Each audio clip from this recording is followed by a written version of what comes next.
So this is like an interesting idea around container gardening, because containers are really just anything that's going to hold your medium, like your soil or whatever it is you're going to be doing. The interesting thing about these is you've got to water them, yeah, and they don't hold the moisture as well, and so they often require a lot more compost and things like that to really help hold that water in place. They will dry out the hot sun, that type of thing. I mean, this is an old wheelbarrow essentially that we've turned into one.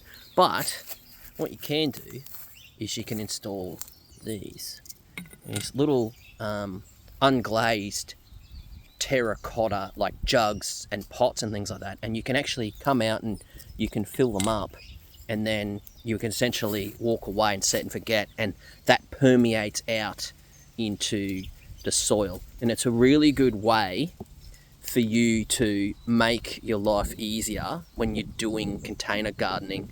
It allows you to kind of come out instead of like every single day and go, oh, I got to water that and make sure that my plants are okay. You can see this one's actually sitting under a macadamia nut tree, and we've had a mac that's actually taken root essentially, which is fantastic, which is cool. I can take that out and I can actually plant that out because I've got macadamias on our property, and I can get more of them, which is really cool.